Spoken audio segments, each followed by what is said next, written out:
Здравствуйте, уважаемые коллеги! Приветствую вас на канале. Сегодня, как и договаривались, мы говорим о стрелочных функциях. На экране сейчас вы видите определение стрелочной функции.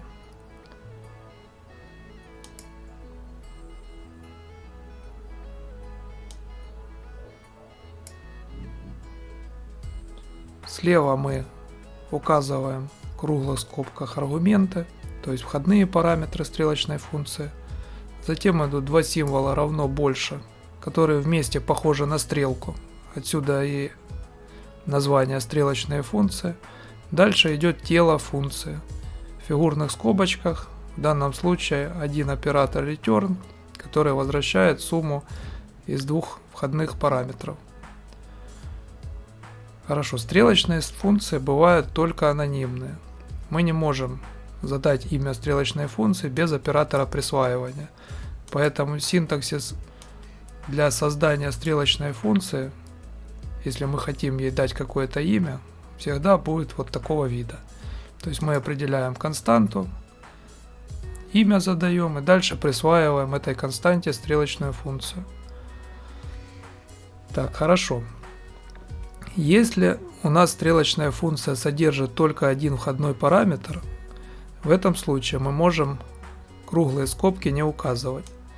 То есть стрелочная функция в этом случае будет выглядеть у нас как-то так. Без входных параметров, без круглых скобочков для входных параметров и тело функции. Вот. То есть если у нас входной параметр только один, то скобочки круглые можно не указывать. Если у нас нет ни одного параметра входного.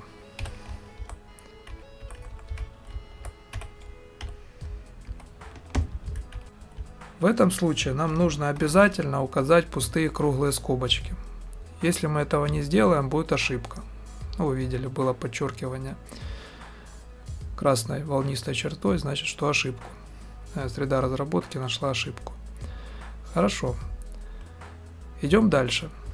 Если у нас тело функции содержит только один оператор, и этот оператор return, в этом случае мы можем не указывать фигурные скобочки и оператор return. То есть получится вот такой вот очень короткий синтаксис для стрелочной функции. Это самый лаконичный вариант, какой только бывает. Нет входных параметров и возвращается строка arg1. В этом случае мы можем return не указывать и можем не указывать фигурные скобочки. Так, хорошо. Бывает такая ситуация, когда у нас стрелочная функция должна вернуть объект.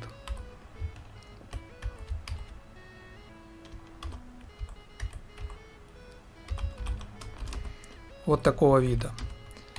Вот мы возвращаем объект, тоже у нас один оператор return в теле функции, и мы хотим вернуть объект, который содержит свойство data, и эта дата равняется arg1 в строке.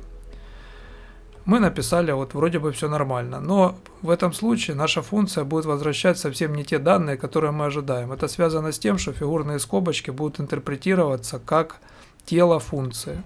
В этом случае у нас функция вернет undefined, потому что return у нас внутри нет. Как с этим справиться? Для этого нужно просто обернуть наш объект круглыми скобочками. Все, теперь будет работать все как надо. То есть у нас как будто бы здесь стоит return, как будто бы это тело функции, и все будет возвращаться. То есть в данном случае функция будет возвращать объект с полем data. Хорошо, ну, я думаю, по синтаксису стрелочных функций все понятно. Тут возникает вопрос. А зачем, собственно говоря, эти стрелочные функции нужны? Вот жили как-то без стрелочных функций, почему бы не жить дальше? Да, действительно, стрелочные функции – это сравнительно новый синтаксис для определения функций. Это не только синтаксис. То есть многие думают, что стрелочные функции – это просто более красивый, короткий и удобный синтаксис, но это не совсем так. Дело в том, что стрелочные функции были придуманы для того, чтобы решить проблемы, которые были у обычных функций. А какие же там были проблемы? Давайте об этом поговорим. Первая проблема — это то, что у обычных функций существует свой контекст выполнения. И этот контекст может меняться в зависимости от того, каким образом была вызвана обычная функция. Это очень наглядно можно посмотреть на примере объектов. Тут я уже подготовил некоторый код. Так, хорошо. Поясню, что здесь у нас есть, и потом посмотрим, что получается. Так, здесь у нас есть некий класс. У него есть конструктор. В конструктор мы передаем значение, и это значение присваиваем property name. Дальше у нас есть метод класса doTimeout, который выводит на экран данные, выводит на экран свойство name. И есть еще метод run, который запускает setTimeout и передает в него в качестве обработчика метод doTimeout. Задержка 1 секунда. Так, хорошо, то есть понятно. Logit — это специальная глобальная функция. Я вот ее здесь подготовил для того, чтобы вы не смотрели в консоль log. Эта функция добавляет дивы и выводит данные прямо на экран. Вот здесь вот слева в браузере будут отображаться наши данные. Хорошо. Что мы делаем? Создаем наш объект при помощи класса myClass. Передаем туда имя supername. Соответственно, это имя попадет в конструктор и будет присвоено свойству name. Дальше мы выводим на экран значение свойства name. И дальше мы запускаем run. У нашего объекта вызываем метод и, соответственно, вызываем метод run и запускаем timeout, который вызовет метод doTimeout. Хорошо, смотрим, что у нас получится.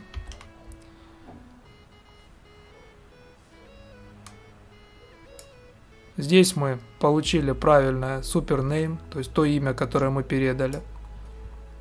То есть оно у нас записалось в property, все хорошо. Мы прочитали его с property, соответственно, оно туда попало, записалось, все нормально. Дальше мы вызвали run. В setTimeout мы передали doTimeout, но внутри doTimeout this, очевидно, не соответствует this нашего объекта. То есть это какой-то другой this. Скорее всего, этот this равен window, то есть глобальному объекту window. Мы можем это даже проверить. Давайте поставим сюда еще один logit и выведем в него this. Да, это window. Почему же так получилось? Ну, очевидно, опытные разработчики скажут, что у нас здесь произошла потеря контекста. Да, это так. А как с этим бороться? Ну, для этого, очевидно, нужно использовать метод bind. То есть, если мы перепривяжем контекст, то в этом случае будет все нормально работать. Что мы должны сделать? Прошу прощения. Привязать контекст к методу doTimeout.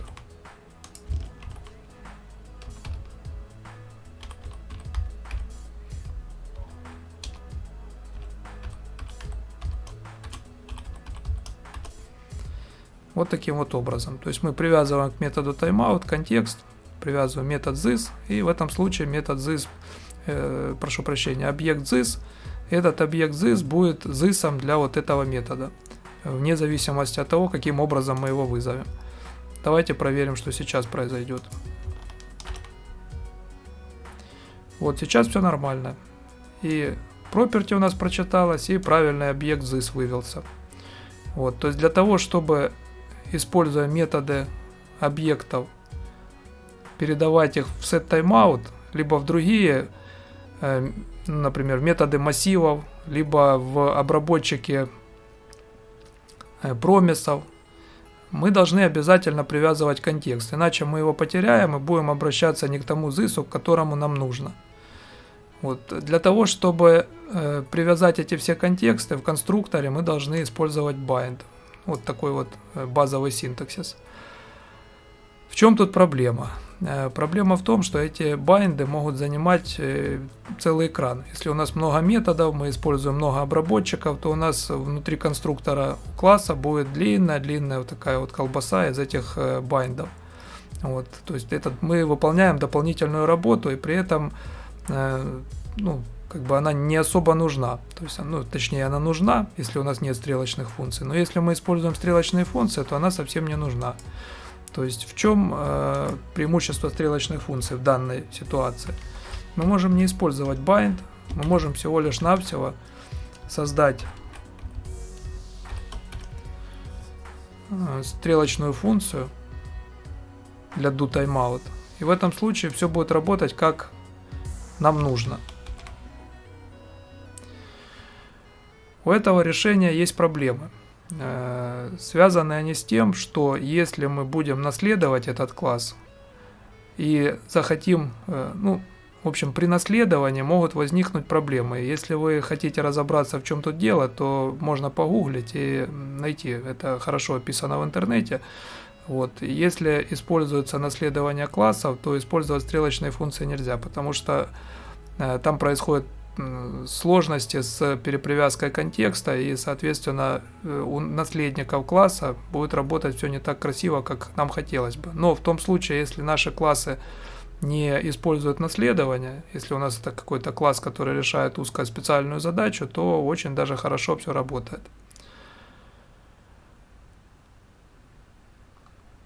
Хорошо, но если мы можем использовать стрелочные функции для решения проблем с потерей контекста, то, вероятно, нужно использовать их везде, где только можно, и в этом случае у нас все будет хорошо.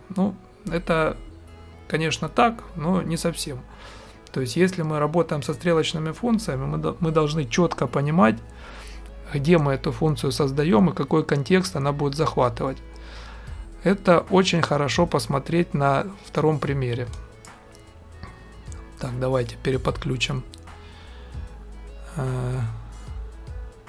Да, что здесь происходит у нас? Мы определяем один объект просто через инициализацию. У этого объекта есть property myName, записали ему какое-то имя. Есть у него метод setName и getName, то есть setter и getter. Первый метод у нас получает на вход новое имя и записывает его в property. Второй метод просто читает это property. Идем дальше. Второй объект у нас точно такой же, один в один. Только у него другое дефолтное имя. И методы определены через стрелочные функции. Раз стрелочная функция, два стрелочная функция. Тоже первая записывает в property name, вторая читает из property name. Что мы делаем дальше? Мы у первого объекта вызываем метод setName. То есть мы записали новое имя. У второго объекта вызвали setName, записали имя. Дальше через нашу функцию глобальную logit мы выводим. Для первого объекта получаем имя через getter и получаем имя напрямую из property. И выводим это на экран. Затем выводим разделитель, чтобы нам было хорошо наглядно видно, где первый объект, где второй. И для второго объекта выводим тоже. В первой строке мы получаем через getter, второй через напрямую из property. Давайте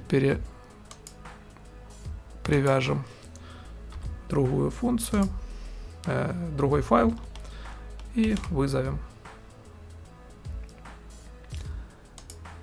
Смотрим на экран. В первом случае у нас все сработало как надо. Объект 1 прочитали. Через getter, через setter, через getter и через property у нас получились одни и те же данные. Во втором случае данные у нас отличаются. Как такое может быть? Давайте поставим видео на паузу и напишите в комментариях, догадались вы, в чем проблема или нет.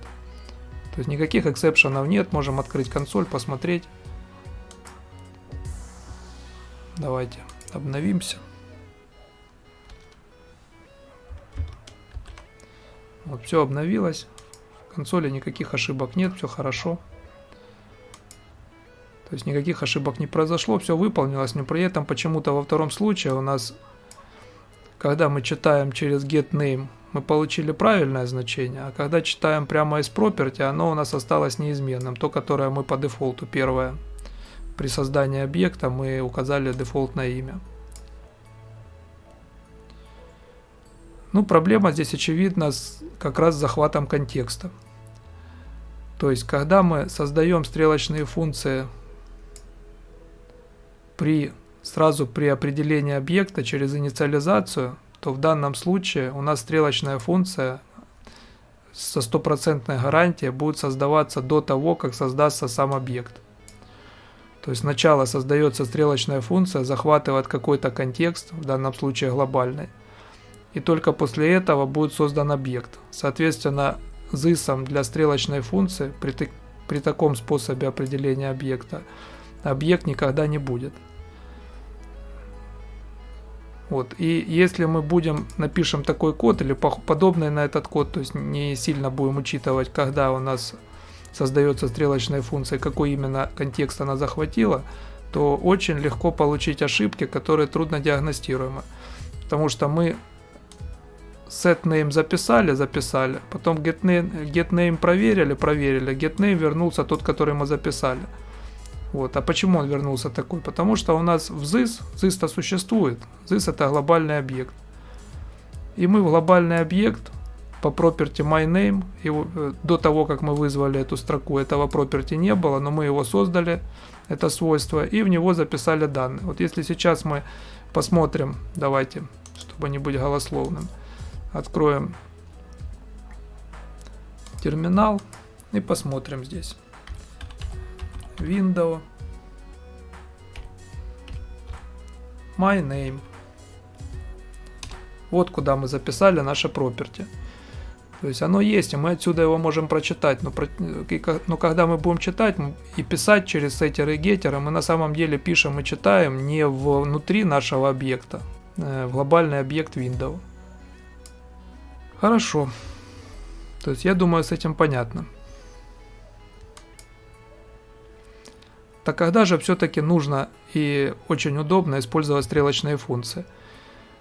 Очень удобно стрелочные функции использовать в тех случаях, когда мы используем функции как чистые функции. То есть чистая функция — это функция, выходной параметр, которая зависит только от входных параметров.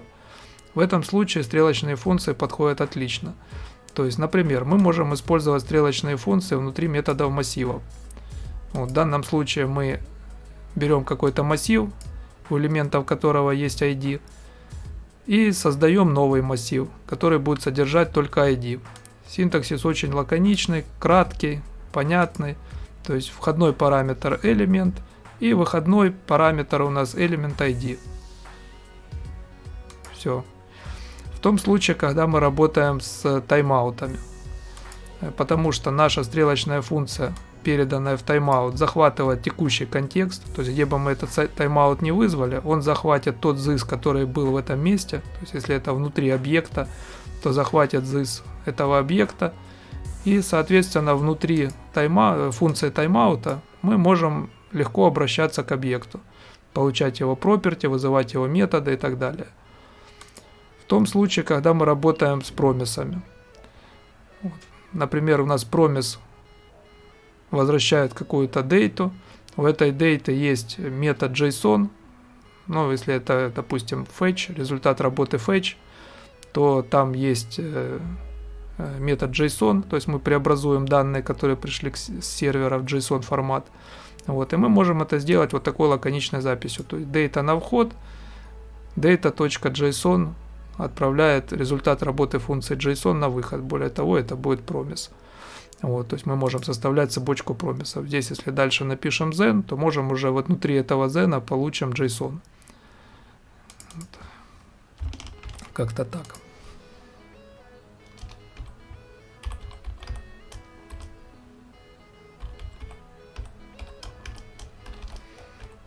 И здесь уже мы можем что-то с этим JSON делать.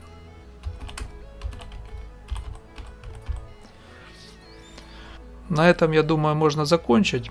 Рассказал, безусловно, только самое главное. Глубоко в подробности мы не уходили. Если вам будет интересно, то мы можем продолжить разговор по стрелочным функциям. Но для начинающего этого, я думаю, достаточно. Большое спасибо за внимание, за то, что досмотрели до этого места. Если видео понравилось, ставьте лайк. Если не понравилось, ставьте дизлайк. На этом все. Пока-пока.